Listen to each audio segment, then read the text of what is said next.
आगामी होणाऱ्या विधानसभा निवडणुकीची सर्वत्र रणधुमाळी सुरू झाली असून मुरुडमध्ये अलिबाग रोहा मुरुड विधानसभा मतदारसंघाच्या महाविकास आघाडी इंडिया आघाडी पुरस्कृत शेतकरी कामगार पक्षाच्या उमेदवार चित्रलेखा पाटील यांच्या प्रचारार्थ कोटेश्वरी मंदिरापासून भव्य रॅली काढण्यात आली।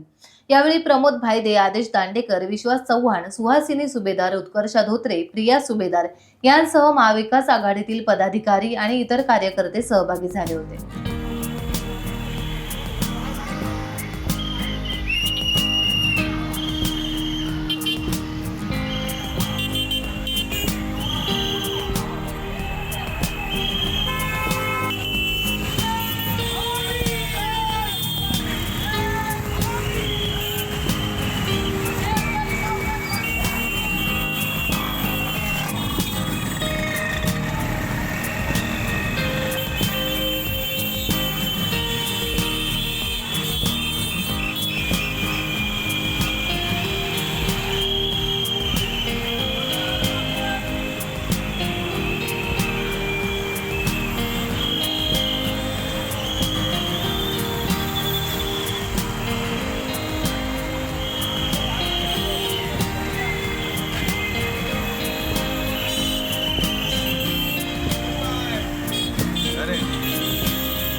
टाइम्स डिजिटलला लाईक करा, शेअर करा, सबस्क्राईब करा आणि बेल आयकॉन दाबायला विसरू नका।